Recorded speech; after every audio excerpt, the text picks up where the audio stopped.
A graça não veio botar fim na lei, como esse povo está pregando. Porque de alguma forma eles acreditam que o maior vilão na Bíblia, depois do Satanás, é a lei. Esses caras batem na lei, falam mal da lei, atacam a lei, diz não, a lei era pesada, ela é difícil, ninguém conseguia obedecer, e Deus seja louvado, Jesus nos libertou da lei. Não, Jesus não veio libertar ninguém da lei. Jesus veio nos libertar do pecado. Há uma diferença gigantesca, abismal entre uma coisa e outra. Paulo escreve aos Romanos e a Timóteo e chama a lei de boa. Como é que nós vamos chamá-la de ruim? Mas quando a gente fala dessa evidente e inquestionável relação bíblica entre obediência e salvação, isso deixa alguns confusos. Eu já fui questionado várias vezes por pessoas que dizem assim, mas nós não somos salvos pela fé? Eu digo sim, é o que a Bíblia diz. Efésios capítulo 2, verso 8, pela graça sois salvos mediante a fé. Vamos citar o 8 e o 9 junto. Isso não vem de vós, é um dom de Deus, não vem das obras, para que ninguém se glorie. A Bíblia diz que nós somos salvos pela fé, e a ênfase na fé para a salvação é inquestionável. Mas a mesma Bíblia faz uma relação entre fé e obediência. Não só entre fé e salvação, como vimos, mas entre fé e obediência. Em outras palavras, a obediência é uma expressão da própria fé. A fé, ela se expressa por meio da obediência. Quando o apóstolo Paulo está dizendo que ninguém é salvo por obras, ele está falando de obras como um substituto da fé. Tanto que ele vai incluir as obras da fé lá em Efésios 2. O problema é que normalmente a gente cita o verso 8 e o 9 e esquece do 10.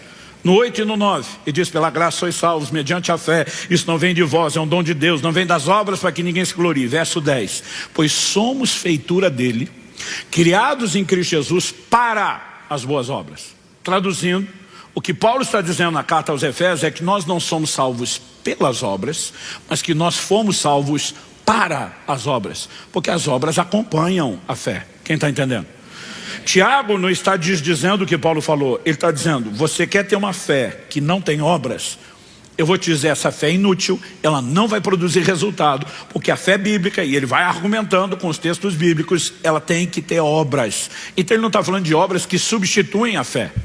Evangelho de Marcos, no capítulo 7, dos versículos 6 a 8, nós lemos o seguinte, Jesus respondeu, bem profetizou Isaías a respeito de vocês hipócritas, como está escrito, esse povo me honra com os lábios, mas o seu coração está longe de mim. Em vão me adoram, ensinando doutrinas que são preceitos humanos. Rejeitando o mandamento de Deus, vocês guardam a tradição humana.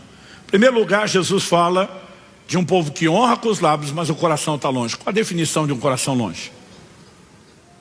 Ele diz, vocês simplesmente me adoram em vão, porque ensinam doutrinas humanas, que são preceitos humanos, mas rejeitam o mandamento de Deus. Ou seja, vocês inventaram as próprias regras e respeitam elas, mas não obedecem os meus mandamentos. Ele diz, e você acha que porque me adorou está tudo bem? Ele está dizendo de jeito nenhum. Em outras palavras, está dizendo, mais do que adoração, espero de você obediência. Não, pastor, mas o senhor tem que entender que eu amo, Jesus ama. Então leva a sério o que ele mesmo disse, João 14, 21. Aquele que tem os meus mandamentos e os guarda, esse é o que me ama. Ele diz, sua forma de expressar amor não é apenas falando, é me obedecendo. E sabe, de alguma forma você vê que as pessoas tentam suprimir a obediência, relativizar a obediência no Evangelho cada vez mais. Eu fico pasmo com a quantidade de doutrina, se é que a gente pode chamar de doutrina, né, de falsa doutrina que vem surgindo, questionando e relativizando a obediência. Mas essa baboseira toda, a gente ouve o tempo todo em nome de uma pseudo-revelação. Qual o objetivo disso? Subjetivizar, relativizar ou suprimir a obediência, que é parte do cerne da mensagem do Evangelho, e por isso eu estou chamando ele hoje de o Evangelho da obediência. Nós precisamos entender o que é que de fato a graça veio fazer. A graça não veio botar fim na lei, como esse povo está pregando.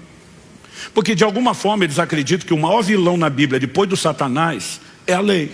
Esses caras batem na lei, falam mal da lei, atacam a lei, diz não, a lei era pesada, ela é difícil, ninguém conseguia obedecer, e Deus seja louvado, Jesus nos libertou da lei. Não, Jesus não veio libertar ninguém da lei. Jesus veio nos libertar do pecado. Há uma diferença gigantesca, abismal entre uma coisa e outra.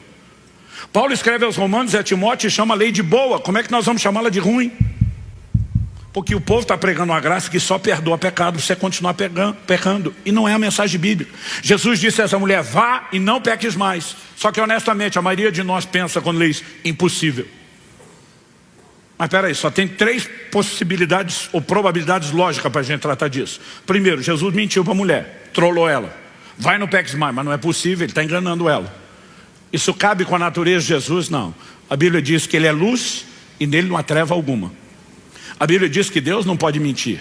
Então essa possibilidade lógica poderia caber com qualquer outro, mas não com Jesus. Ah não, pastor, não é que ele mentiu assim porque queria. Mas ele enganou sem querer, porque enganado estava, ele não conhecia bem a teologia, não estudou muito a Bíblia, então ele achou que falava certo, mas falava errado. Você está protegendo o caráter dele, mas desconstruindo a identidade. Ele é o verbo, a palavra encarnada. Se ele não entende Bíblia e teologia, quem é que entende? E se alguma coisa do que Jesus falou não é acurado ou preciso para a nossa fé, por que é que o resto seria? Então é tudo ou nada. Ou você pega o combo inteiro, ou pode jogar tudo no lixo. Então ele não mentiu, não enganou, e ele não estava enganado. Qual a probabilidade lógica que resta? Ele falou a verdade. Não, pastor, tá bom, eu entendo que ele falou a verdade, mas não é possível. Então a verdade não é bem verdade. E no mínimo, se isso não fizer dele um mentiroso, faria dele injusto, porque ele te dá um mandamento que você não pode cumprir. Então ele é injusto. E Hebreus 6,10 diz que Deus não é injusto.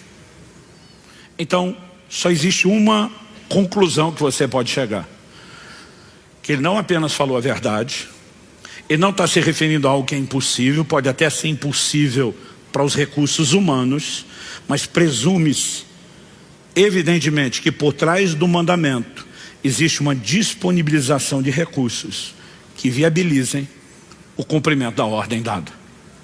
Nós precisamos entender que o significado mais recorrente de graça na Bíblia não é favor imerecido. Isso é parte da definição, mas está longe de ser a mais completa e a mais empregada. Ela é força capacitadora na Bíblia. Quando Jesus diz, vai no Pex Mais, ele está dizendo, não estou dando só uma ordem. Eu te darei recursos para que você possa cumprir a ordem.